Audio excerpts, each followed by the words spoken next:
another beautiful Friday. Welcome to PM Personality Profile. My guest tonight, one of our own, award-winning media personality, broadcast journalist, public speaker. He's the host of Kokrokoo on Peace FM.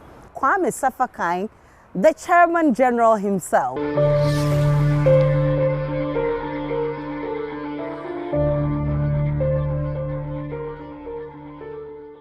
Chairman General, I'm so delighted to see you. I mean, how are you doing? I'm well, I'm alive, I'm good.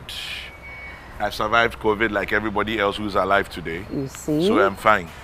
We thank God. And how are you? I'm doing great. I'm obviously learning from the best. Well, please, ladies and gentlemen. Thank you so much.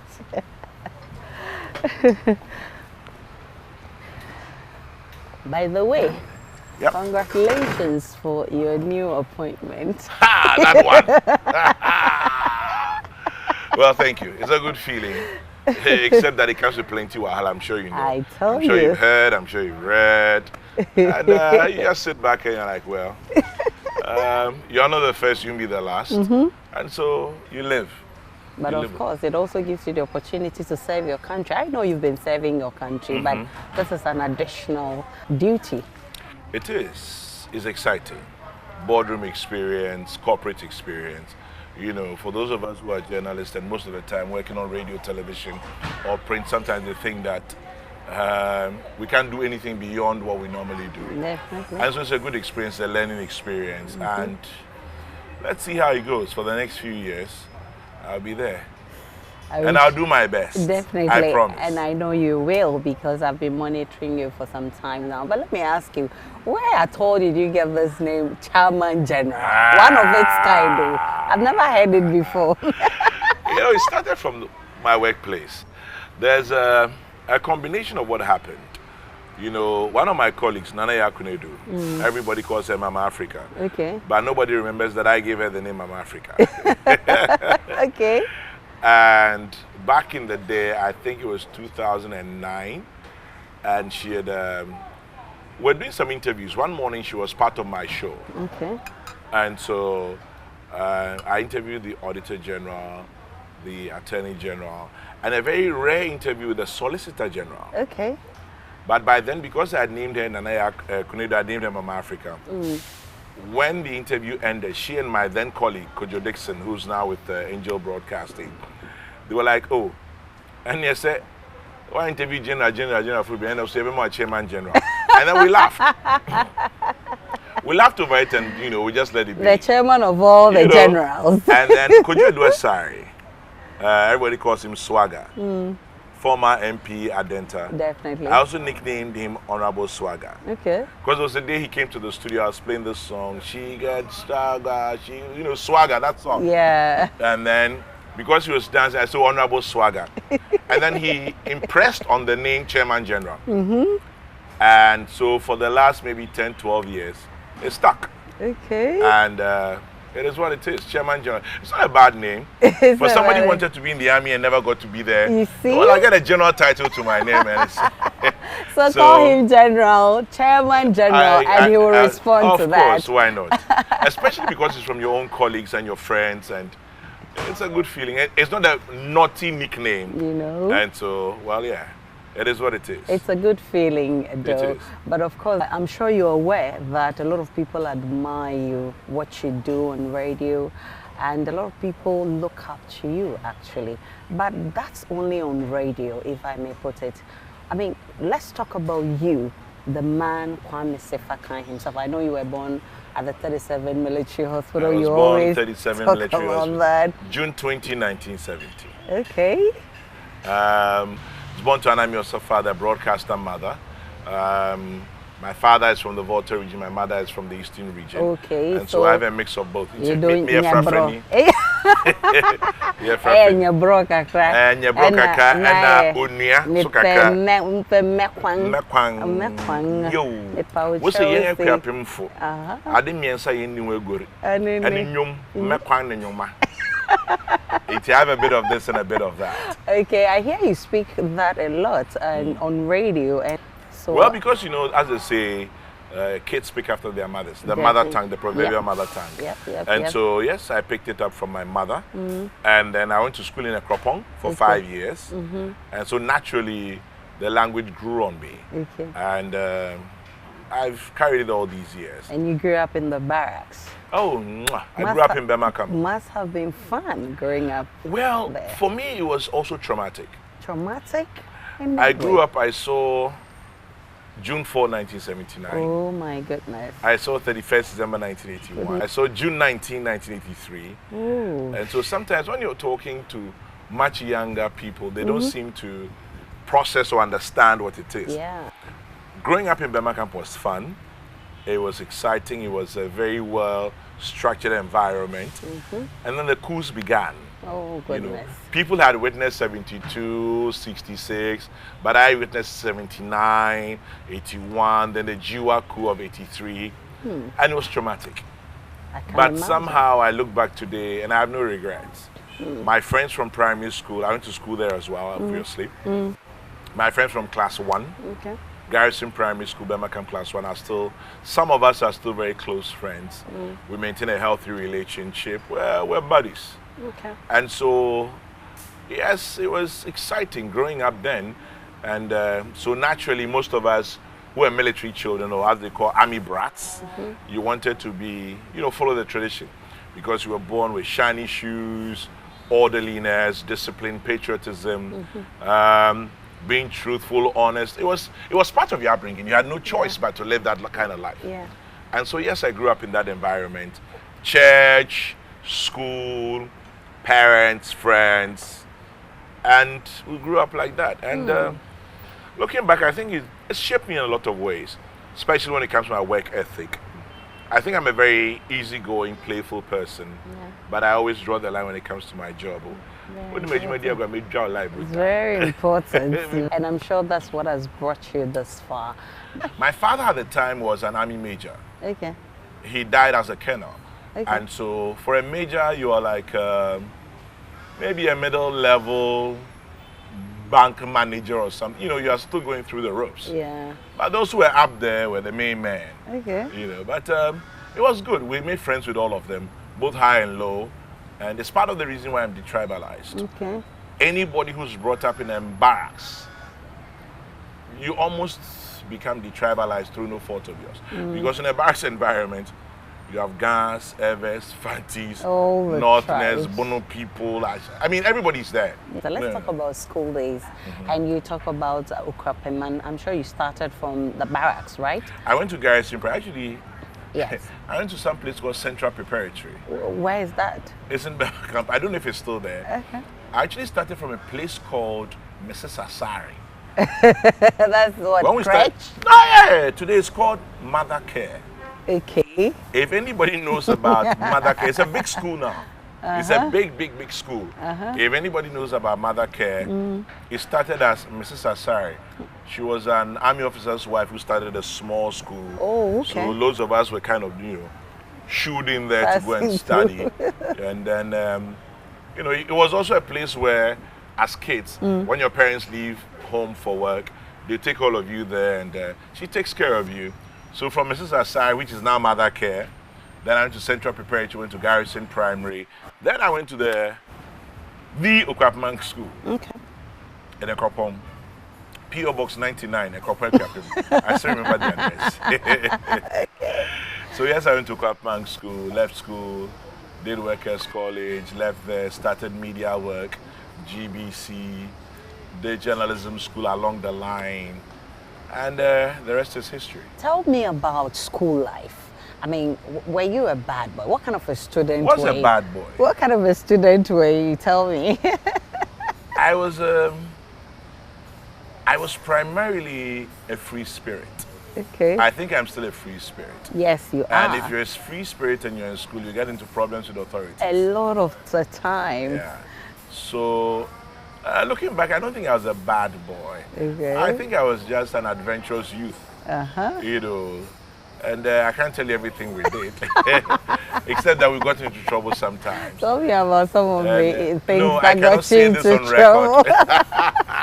I cannot say this on record. Oh, a few of them you can Oh, but share. of course, I mean the usual things. I was in a mixed school, and so I'm sure you know that with mixed schools, when you're an adolescent and puberty sets in, you begin to become aware of your sexuality and that of the opposite sex. So we're getting problems sometimes trying to break the rules, go to the girl's house and that kind of thing. And night clubbing and love letters. Okay. And all those little. I love you 99 and a half.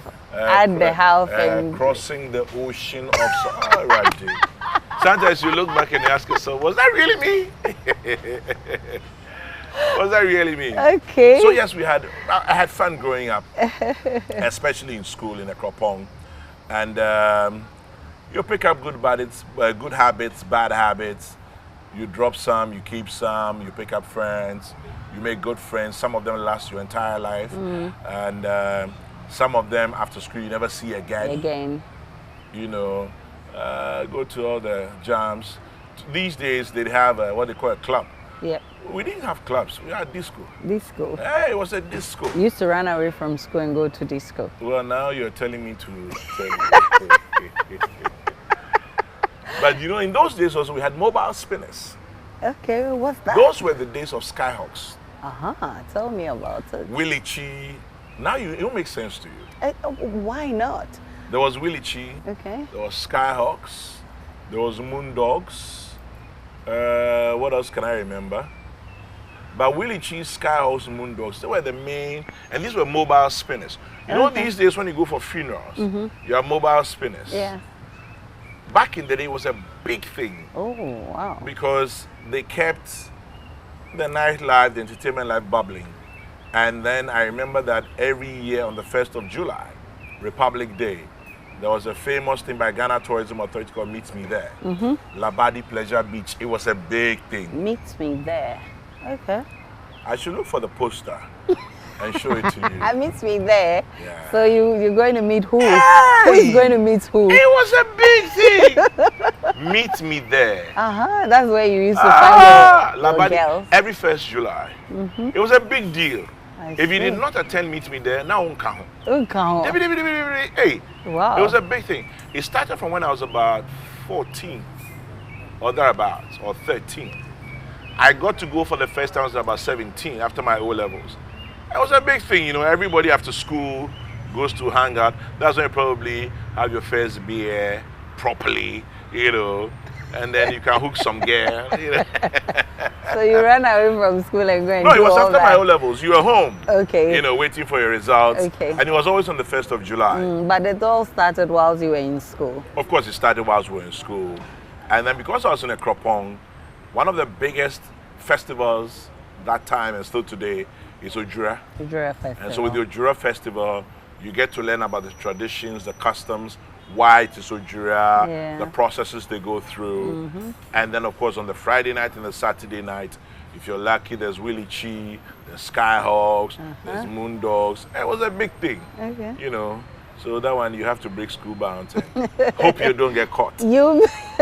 I was never caught. You were never caught? No. You were that smart? Well, let's just say I was never caught. How did it happen? How did you do it? I survived. Unfortunately, some fell by the wayside. Yeah. That's what I mentioned earlier. Some did not survive because they couldn't extricate themselves from the bad boyism. Yeah.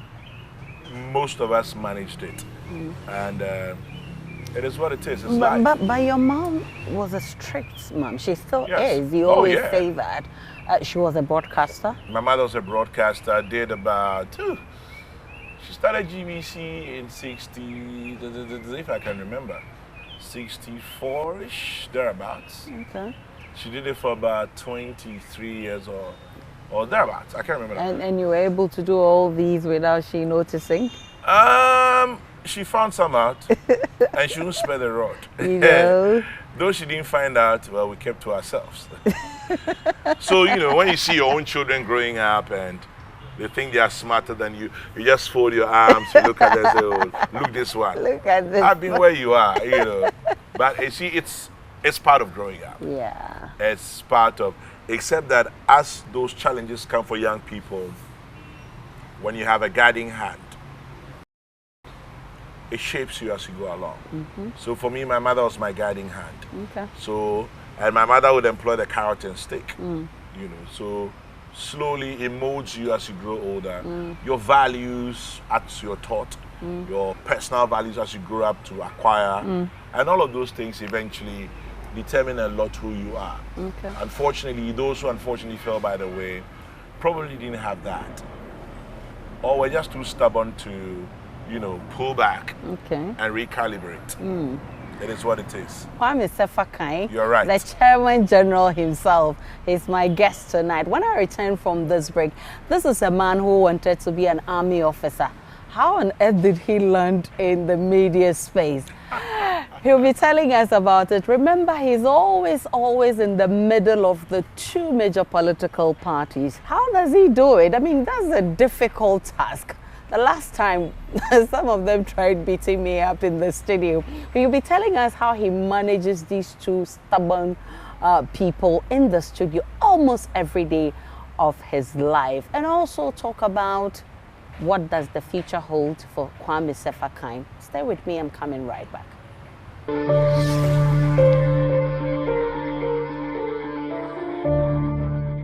Welcome back to PM Personality Profile. My guest tonight, Kwami Sefa Kayi. If you know him, he's called the Chairman General. And he says if you call him that, he will respond to that. Why not? You so much wanted to be an army officer. I still wish I could. What happened? I mean, how did you land in the media Long story space? short, you know, as I mentioned earlier, I grew up in a military environment. Definitely. And my father was an army officer.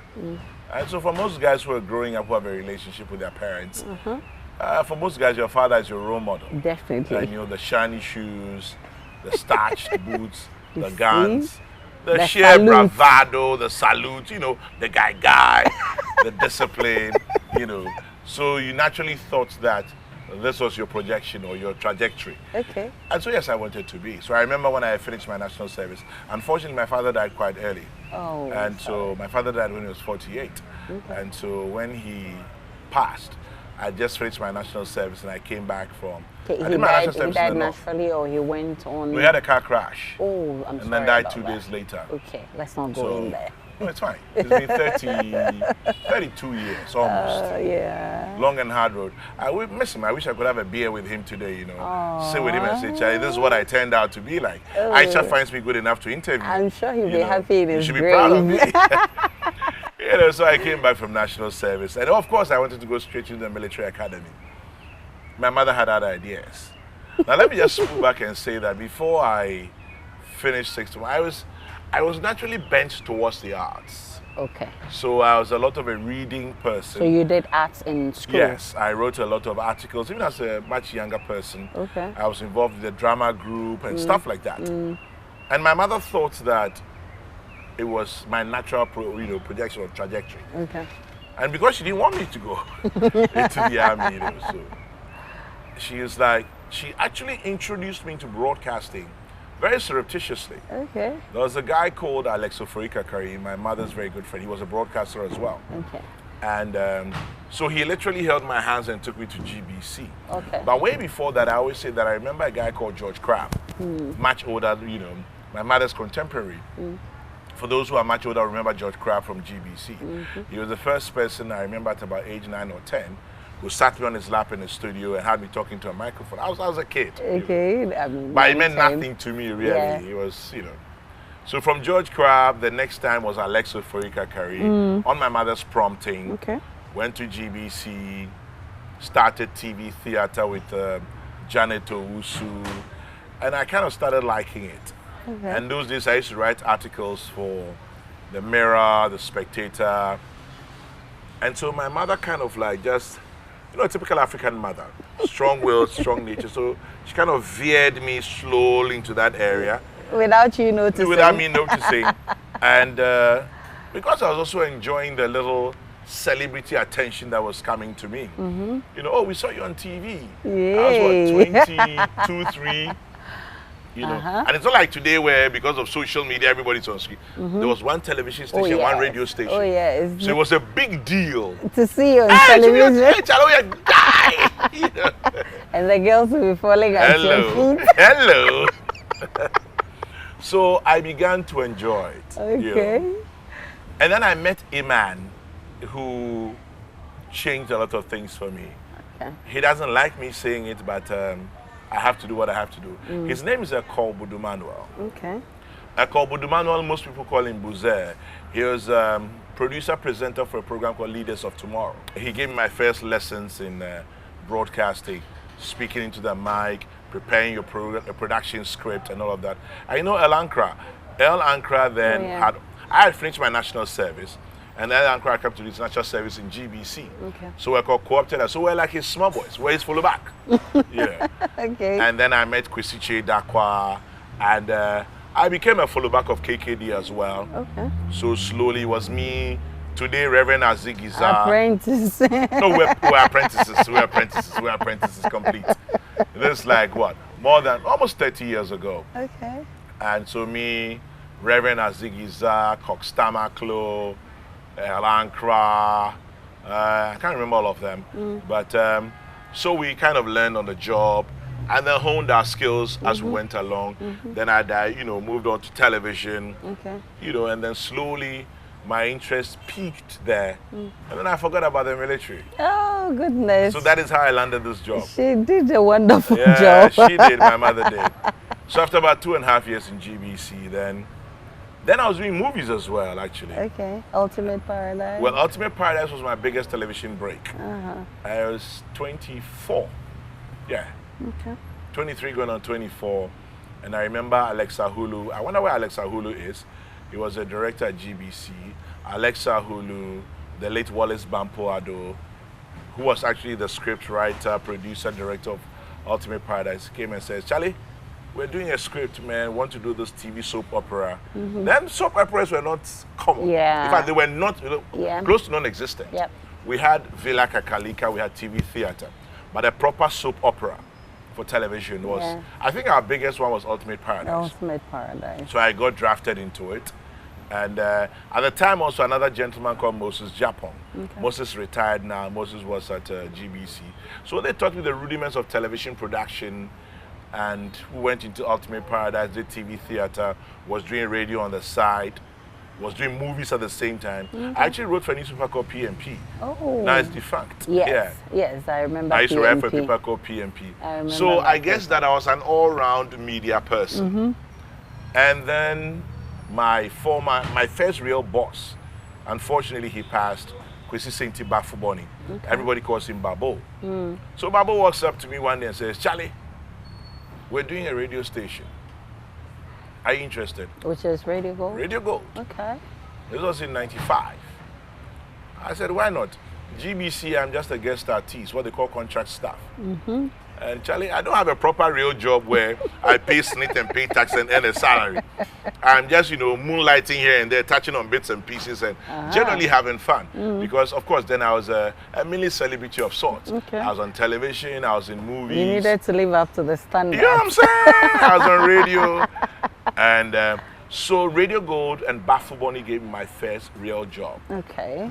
Even though Radio Gold started broadcasting officially in 1996, I was employed in September 95. And at the time, we didn't have computers. Yeah. So I remember there was this place called Anansi Systems. Okay.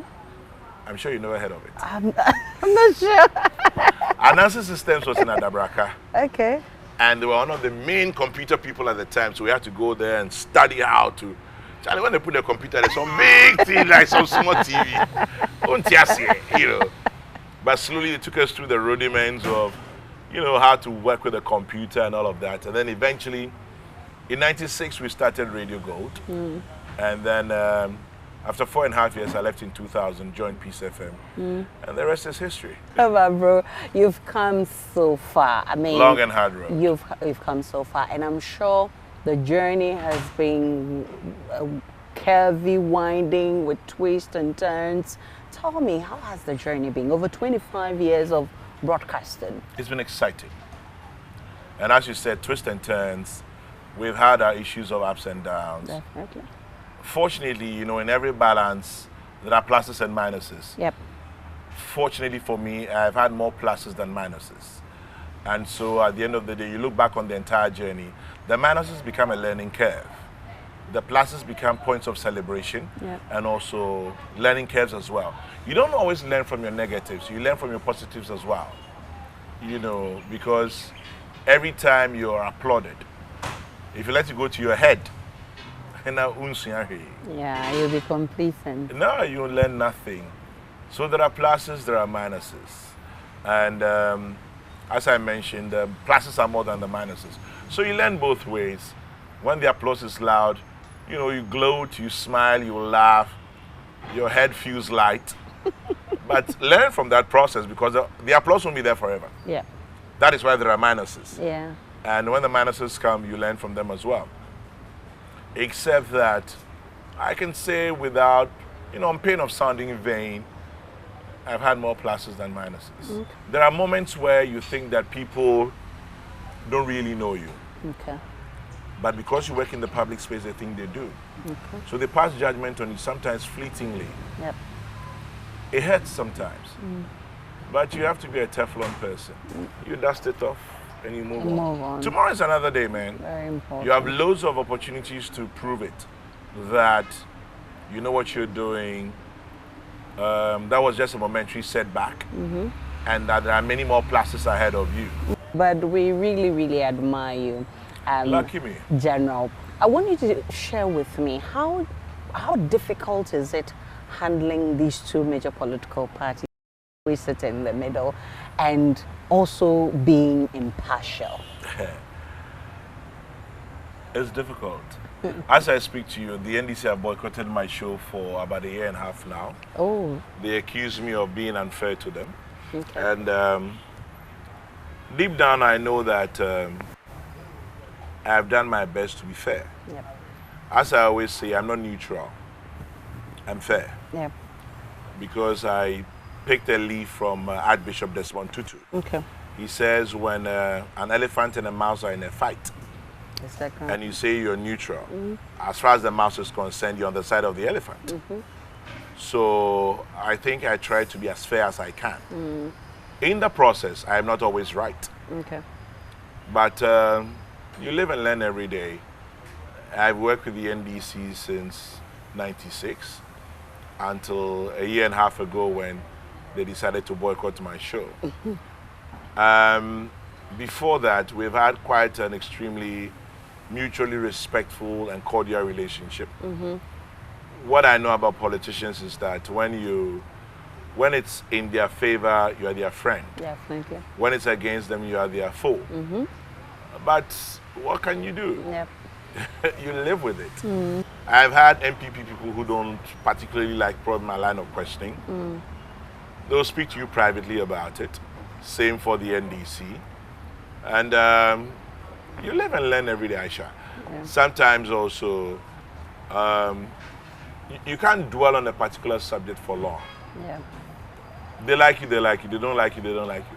There are people who will never like you. Ever. Okay. There's nothing you can do about it. Okay. There are those who will make allowances for you and probably give you a small window of opportunity. There are others who will love you regardless of your flaws. Okay. If you're lucky and those who love you regardless of your flaws are in the majority, you're good to go. How would you describe the fourth estate of the realm? Have we lived up to expectation? Have we lived up to expectation? Yes and no.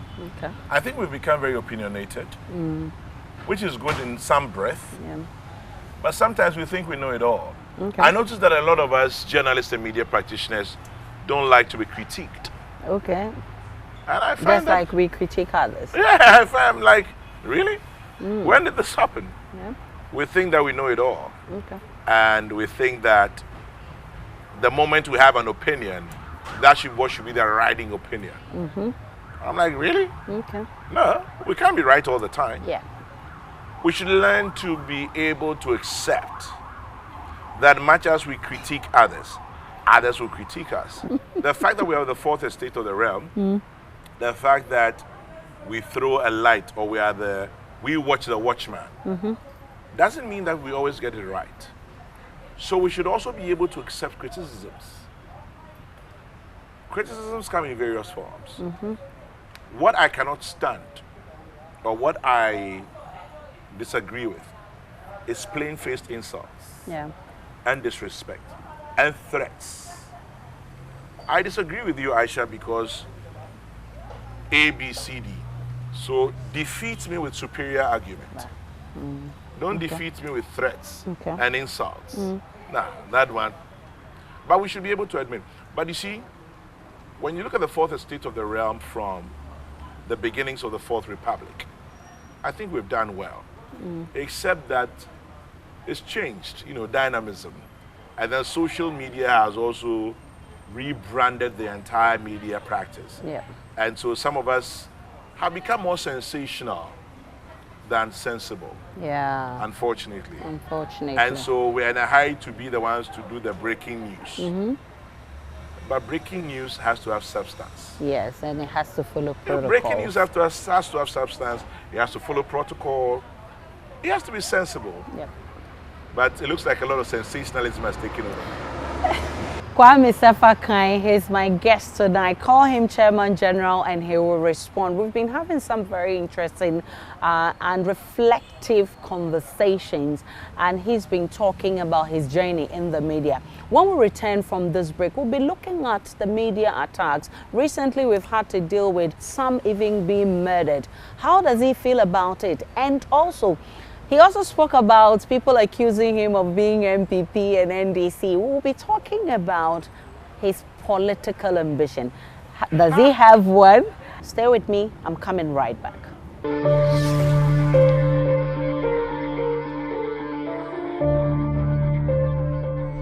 Welcome back to PM Personality Profile. My guest still remains Kwami Sefa Kayi, the Chairman General himself, and we're having a good time here. Before I went on that break, we're talking about the media as the fourth estate of the realm. Yeah. Recently, we've had to deal with issues of attacks, brutality on media personality. Unfortunately, we've had a son being murdered. Ahmed Swale is still fresh in our minds. I mean, how does all of this make you feel? Sad.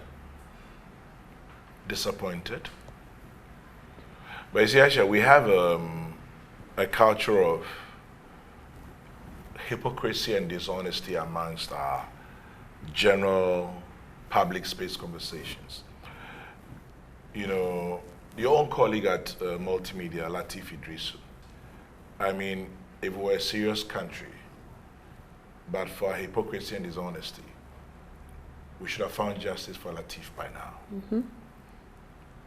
Unfortunately, the police is protecting each other. And so it doesn't look like we'll make headway. Beyond Latif, for me, the biggest drawback is Ahmed Swale. Yep. And I know I may ruffle a few feathers, but the Ahmed Swale story further strengthens my belief about how we're so steep in hypocrisy and dishonesty as a people. It is obvious what happened, but for some reason we're unwilling, unable, or simply we neglect to be truthful about the sad passing of Ahmed, that an investigative journalist who works undercover, the reason why he works undercover is simply because he's protecting his identity. And somebody who should know better, somebody who should be a beacon of what all of us should aspire to, decides to unmask him. And after he's unmasked him, not too long after, he's shot dead. And it's as if nothing has happened. You can never bring Ahmed Swale back. Never. But somebody should pay for it. It's shameful, Aisha. It is. It is shameful. But let's talk about your incubator project. Ah, that is something more exciting to talk about. Your humanitarian efforts Yes. over the years. You wanting to deliver about 100 Yeah, my target is 100 incubators infant incubators. to various hospitals. Where are we We've now? done 35 so far. Oh, wow. And it's quite an expensive project, Mm-hmm. considering the fact that each incubator is the equivalent of 10,000 US dollars. Okay. We've done 35 so far. We have 65 to go to hit our target. Okay. Let me just say that in the last couple of years, we've suffered a bit.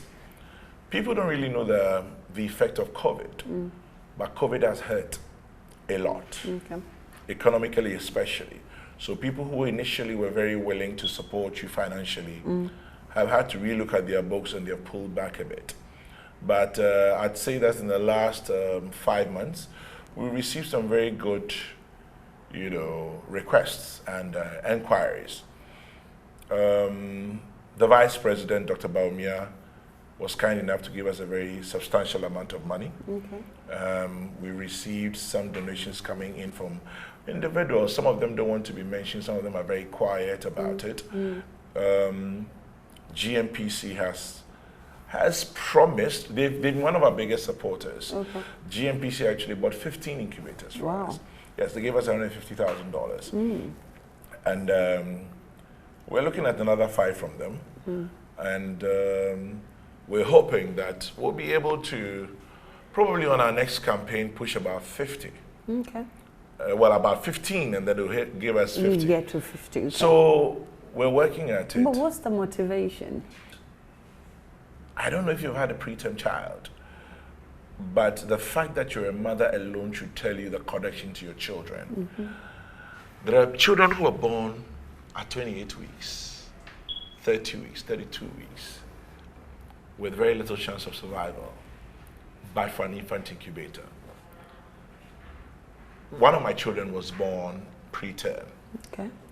She was lucky. The NICU at Kolebu saved her.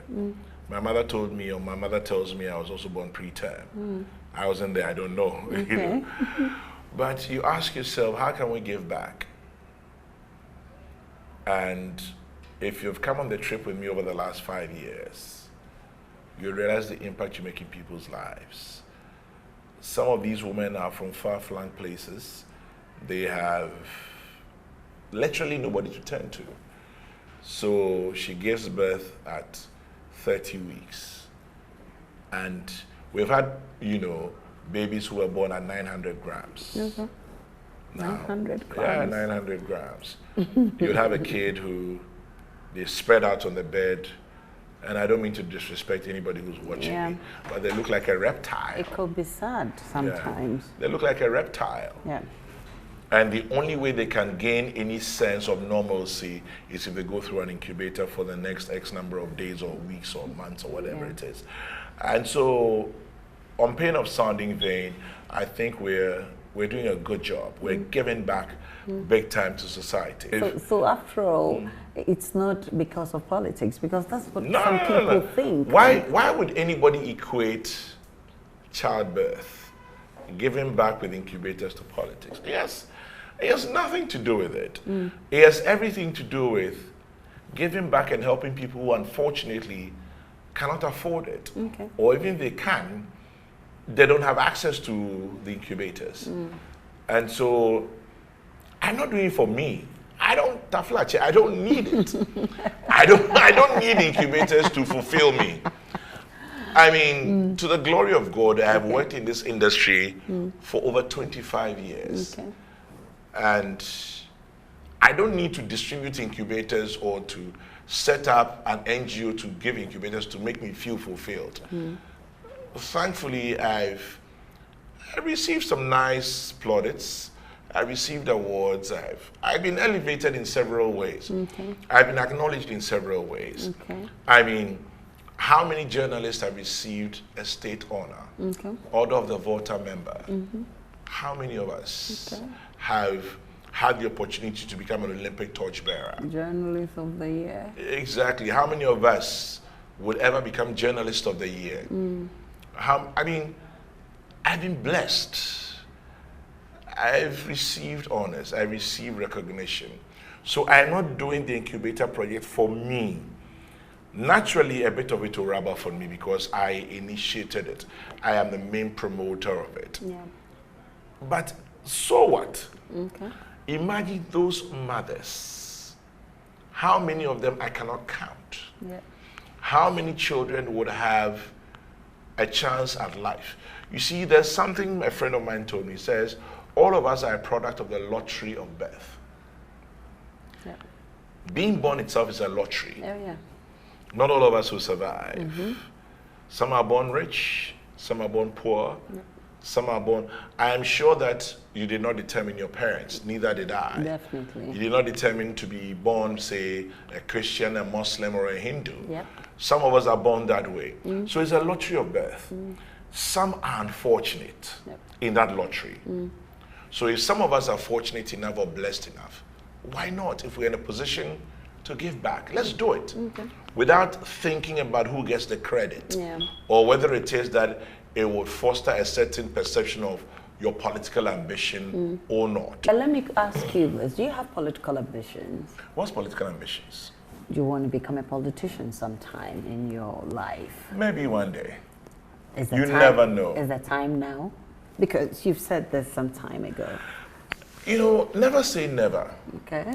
When you work in the public space, a lot of things play. And depends on how the dynamics run. You may say, no, I won't do it. But where along the line, you may become faced with circumstances that leave you no choice. Okay. So I won't discount it, but I will not embrace it at this point. Let's see how it goes. So if you are presented with the opportunity of becoming a minister of state, would you take it? When we get to that bridge, we'll cross it. But why not? Say it, so you never know who No. is When you get to that bridge, you watching cross and it. listening. No, you cannot just sit on television and say, oh yes, I want to be MP.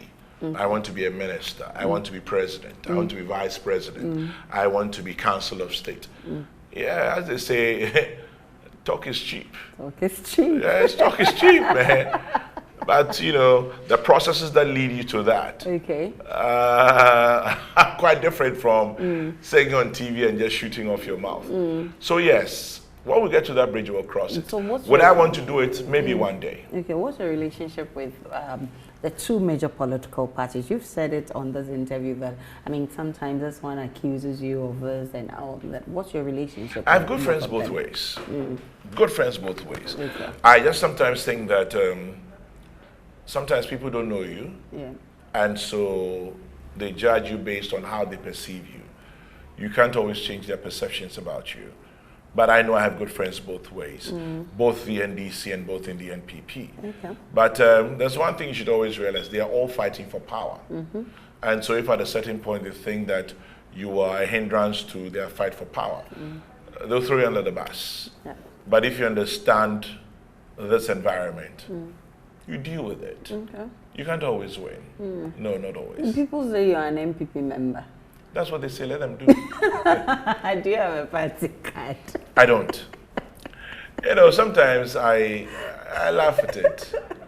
We are friends both ways. Okay. And so whatever it is, you'd be influenced by your relationship both ways. Okay. Let them say what they want to say. One day, if you decide to go into, or if I decide to go into frontline politics, I'll decide where I want to go. You're all the time calling for a matured conversation about marijuana. I remember when you said this, a lot of people, I mean, there were mixed feelings or mixed reactions to this. But if you say matured conversation, what are you talking about? Aisha, in 2016 or 17, the trade in marijuana between Canada and the US was close to $1 billion. Okay? Marijuana has several purposes. Unfortunately, we seem so very engrossed in the recreational purposes of marijuana. Okay. And we've allowed it to cloud our judgment. those who know better than I do will tell you about medicinal marijuana, okay? And how it helps people with cancer, people suffering fits, people suffering all kinds of ailments. You are the women who go to the salons. I'm sure you've seen hemp oil for your hair. Yep. Is that not an industry? It is. So why are we focused everything on the smoking of the herb? Okay. And we've zeroed in on that. And so from when, before independence, we're burning marijuana farms. We're still burning marijuana farms because it's on our statute books, okay? If those who used to arrest for transporting or importing or exporting marijuana today are trading amongst themselves, today have found medicinal value for marijuana, why are we still sitting here arresting people for possession? So he has one roll of marijuana, bibi fiebi, near man 10 years. Yeah. Okay? And yet, it is a multi-billion-dollar business out there. Why are we refusing to think outside the box? I am not propagating the open recreational or social smoking of marijuana. I am asking questions of researchers, scientists, people who should know better. What is it that makes marijuana such a big business out there? Why is the marijuana industry producing cosmetics? Why is it helping industry? Why are we using the hemp rope for anchor for ships, for bags, for sacks? How come that the recreational marijuana, medicinal marijuana, is big business between the US and Canada, between Australia and the US, and yet we still sit here and we're still arresting people and burning farms? Are we not thinking? Yeah. Are we waiting for the period when they will come and finally tell us, oh, it is okay? They would have been like 200 years ahead of us. Okay, so for you, we should look at the economic. We should. That is what I mean by a benefits. matured conversation about marijuana. I mean, you're so passionate also about issues of abuse and rape. I mean, what's the driving force? There's no driving force. It's common sense. I cannot stand a man.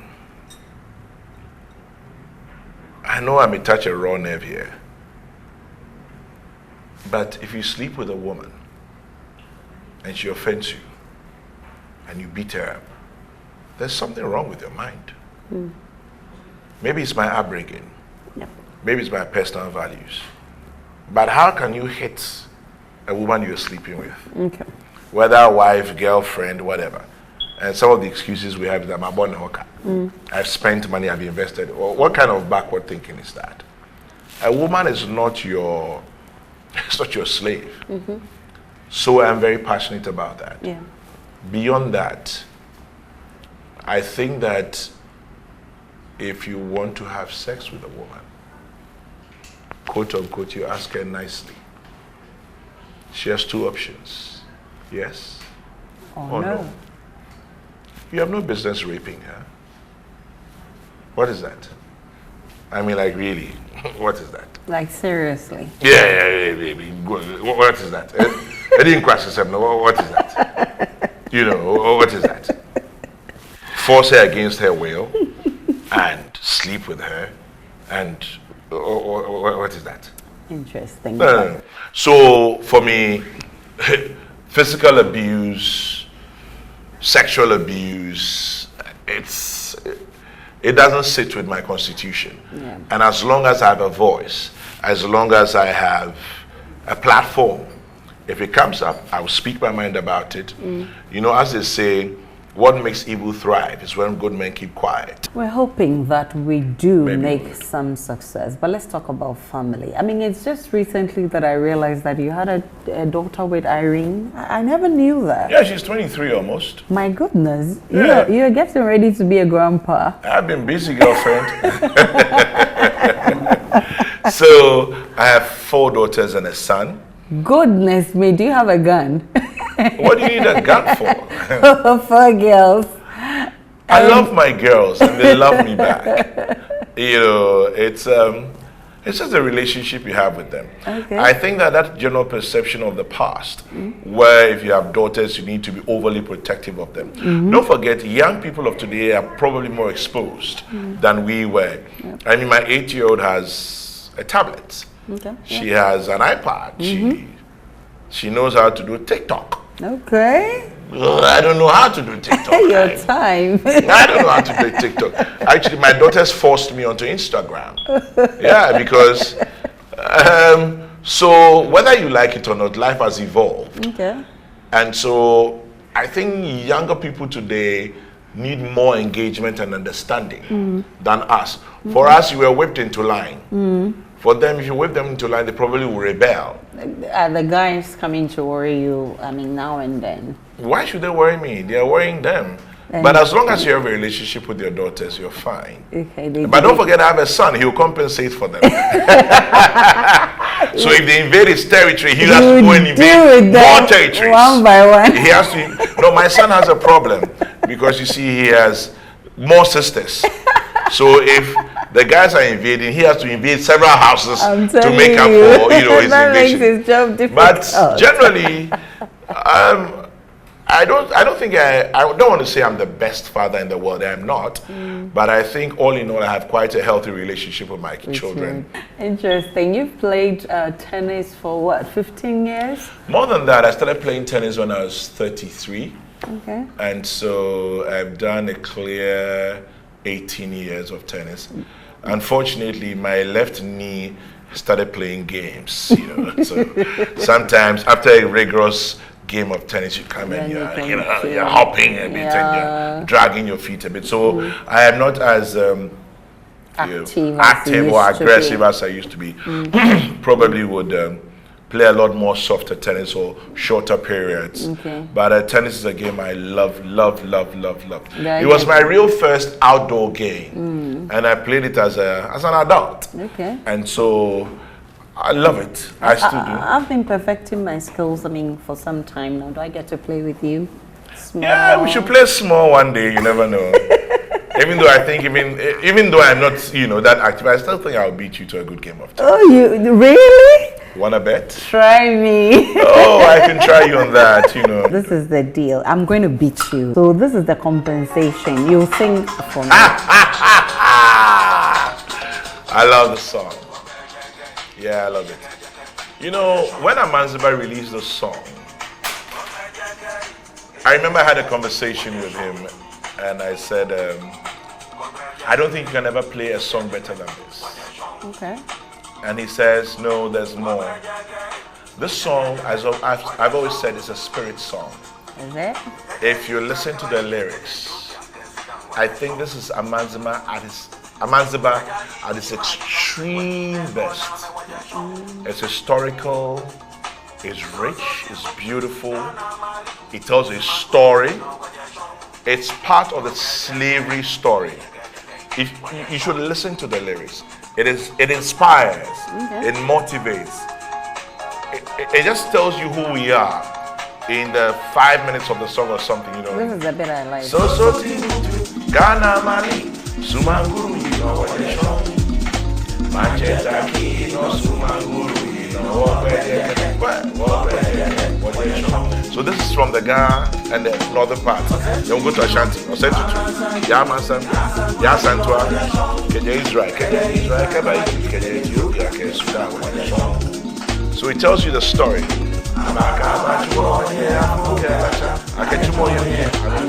They came to wipe our tears, they wiped away our glory. So when you follow it, this is one of the richest Pan-African songs. It's not the richest. American Yamachu, they said we'll never be able to do it.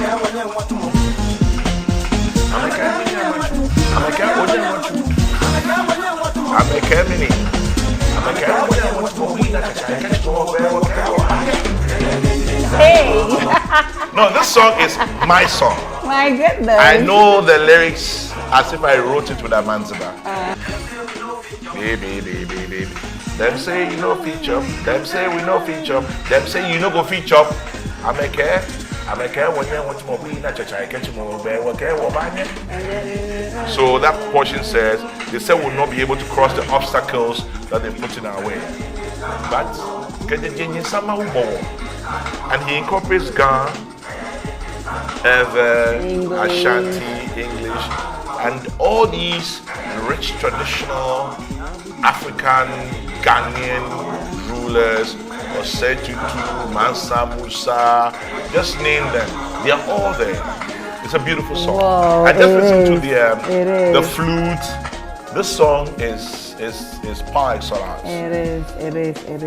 And I want to say thank you so much for talking to us. I've really enjoyed it. Well, you bullied me to be here Talking finally. to you. I don't know if I should tell everybody how long you bullied me to be You here. see, and it was worth it. Well, And thank I you if you say say so. It was worth it. Thank you. And thank you so much for letting us into your life. Thank Keep you. up the good work, the humanitarian services. We try. God bless you for all that you've been doing. I like that one. God bless you back. For viewers, thank you so much for watching. My name is Aisha Ibrahim. My beautiful dress was made by Milike Garments. Visit their showroom on the Dakumanya Nature Highway or call them on 0243224809. Same time next week, God willing, we'll be bringing you another interesting personality on PM Personality Profile to enjoy the rest of our programs.